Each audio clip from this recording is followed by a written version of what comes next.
then you're happy that way, surprisingly.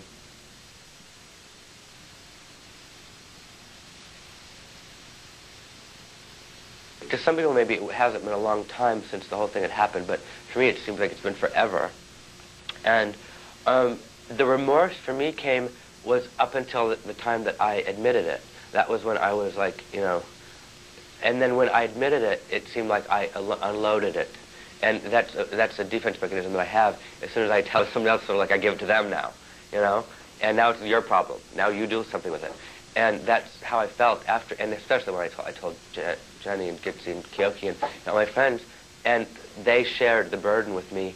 And then to me, it was all of our problem, and I had that much less burden on me. And that's how I feel.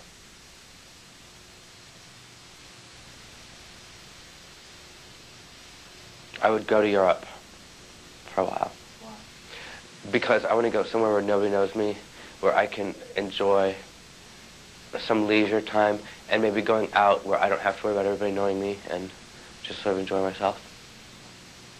What's going to be different about your life in the future? Have you learned any lessons? Oh yeah, I'm not. I mean,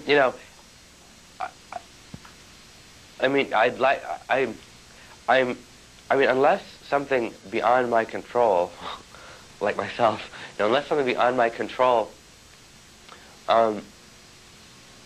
interferes, I don't plan on becoming the drug mess that I was, first of all. I can't honestly say that I will never touch drugs again. But part of my problem before was that I was on this sort of every day, when I wake up in the middle of the day and before I go to bed, drugs.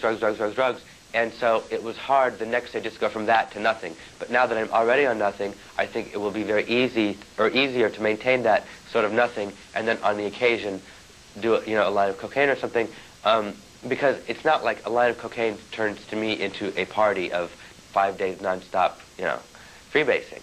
And it never was like that.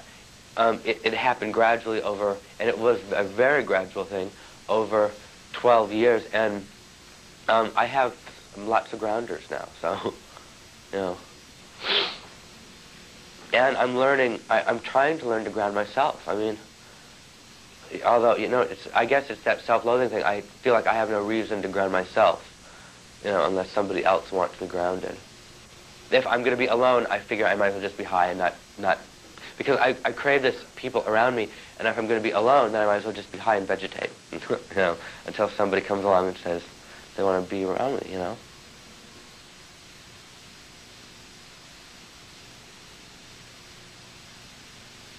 I guess I could say that I'm a misunderstood artist. People understand my sense of, not humor, but my sense of, part of it is humor, but just my sense of reality. People misunderstand it. If I chuckle, they'll think I'm laughing at something, and I try to find humor in most everything, even if it's a sick kind of irony. But I do that as, again, a defense mechanism, because if I don't, I will kill myself. You know what I mean? So, so if I'm laughing about something, a lot of times people will misunderstand it and think that I have no remorse, or I'm not sorry for what I've done. But the reality is that's my defense mechanism, that I'm trying to cope with what I've done, and that's the only way I can cope with it, because the actuality is that I'm so upset that I will kill myself. And I really must not want to do that, or I would have done it, because I've had the opportunity to do it, and I must not be ready to do it yet, or I would have. So the way I don't do it is that way, and that's often, almost always misunderstood by people. There are maybe 5 people in my life that understand it, and those are my friends.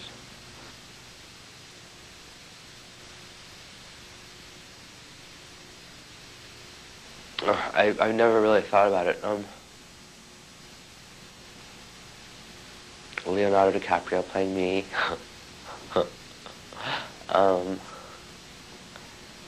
And I don't. I mean, I guess it would be a pretty good movie. I don't know if you could show everything.